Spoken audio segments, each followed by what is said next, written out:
Focus on the largest bells in the modern world, the bells which still exist today, as well as the ancient bells, which have been documented but lost to time. Right off the bat, of note here is, and it's no secret, bells played a key role throughout the ages in shaping mankind. We find bells in nearly every city around the world, and in every single one of my old world videos, we always have multiple towers that are showcasing these massive and beautiful bells. Not only were they a key component of spiritual guidance, as in religious bells, but we also have bells which rang to denote the changing of time. Before everyone had watches or timekeepers, and those were the commonplace, we had bells to tell us when the hours were changing.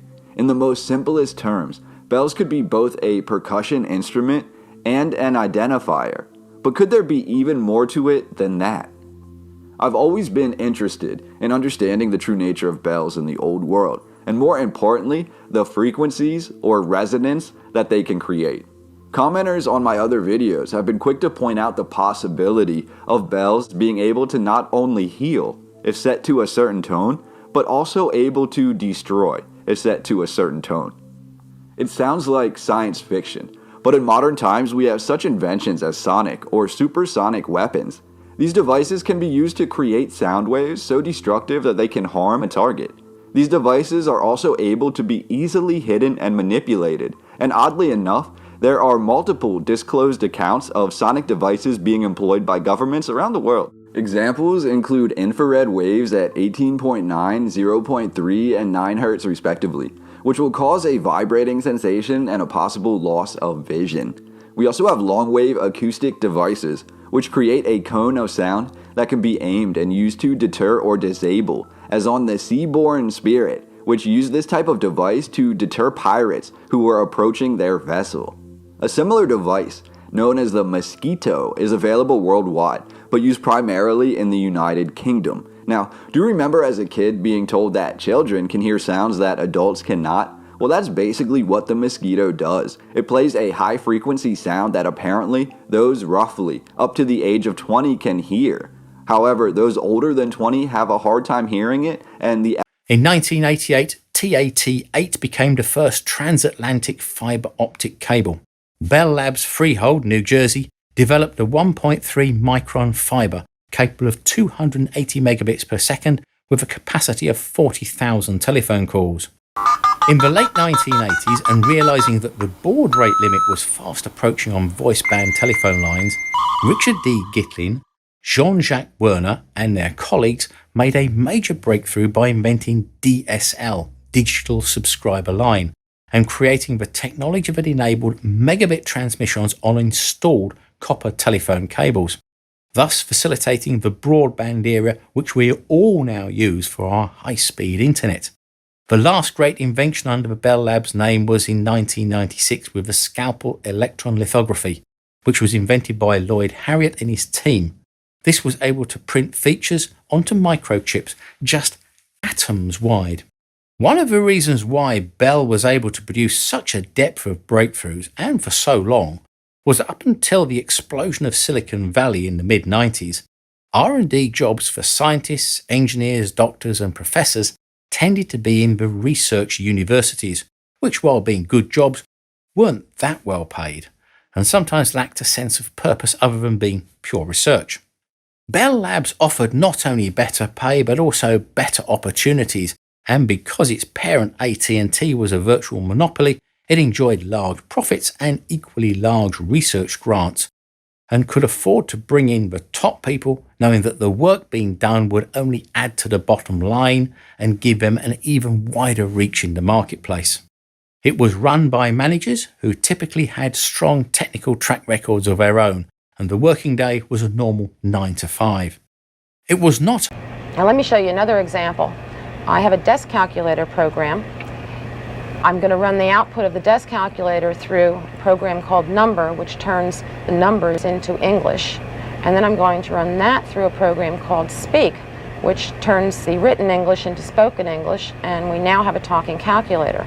So if I say 8 minus 3, for example, it tells me 5.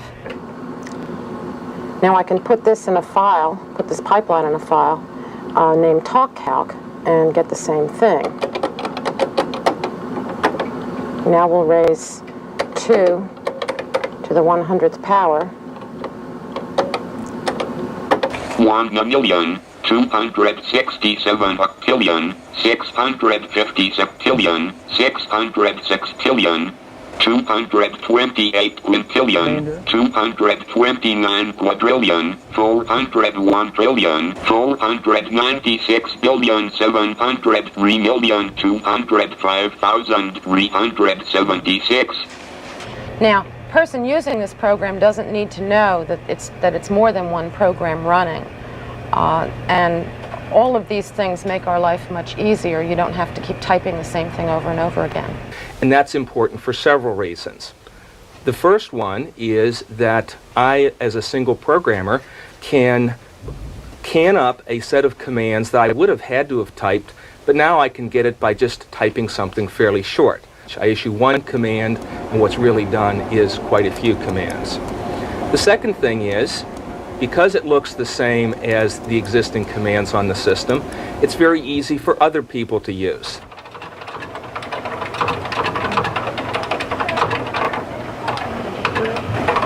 We've seen a great deal of Darwinism in the development and spread of Unix. Initially, people in the Computing Science Research Center wrote programs and commands that were useful for their own needs, but a number of other people discovered that they were useful for their needs as well, and as a consequence, these programs spread rapidly throughout the laboratories.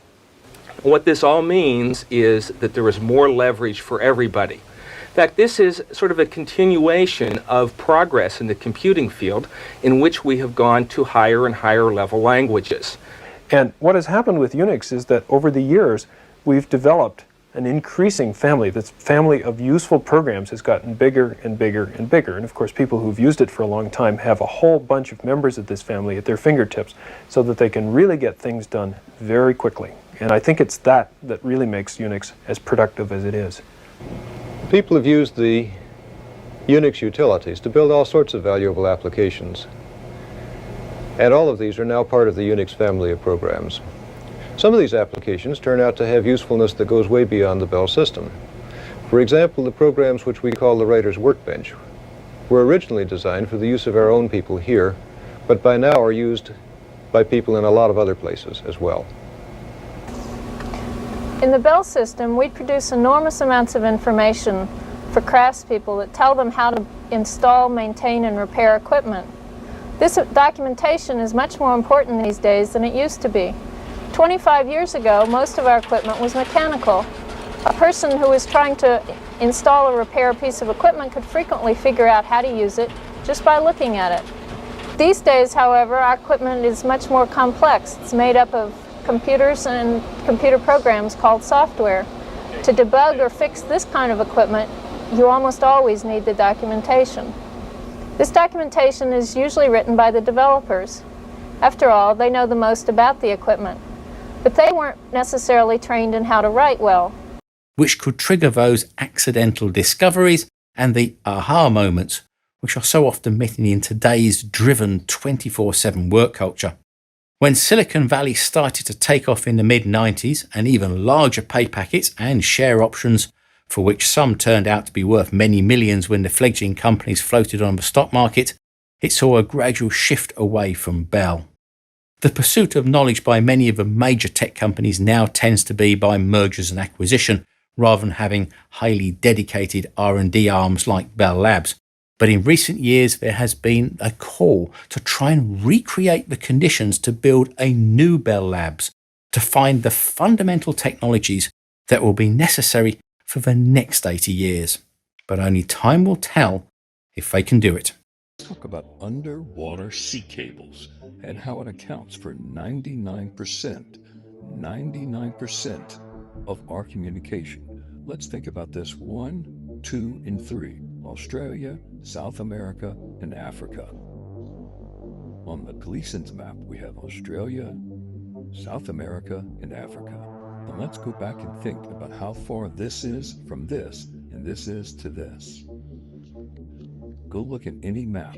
There is no cables that connect from here to here or here to here. You have this little bit here, but let's go back and look at that on the flat Earth map. It makes a whole lot of sense because the land is close right here. But you will never see anything from 1 to 2 or the bottom of 2 to 3, only in this little section here. Feel free to look at any sea cable map.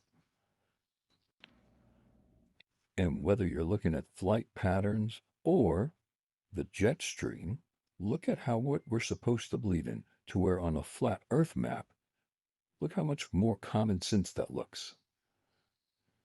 Did you also know that we don't have 24 time zones? We have 38, and there's 24 in the inner circle, but to hide all of that land mass, they start getting into halves, up to 38 different time zones around the flat world. Take all the time you need, guys. The Earth is not spinning on a globe at 1,039 miles per hour, nor is Earth 4.9 billion years old. Absurdities that you were taught, and which stemmed from the Masonic Royal Society in London, Dr. Lawrence Cohen, ex-Mossad agent, U.S. intelligence.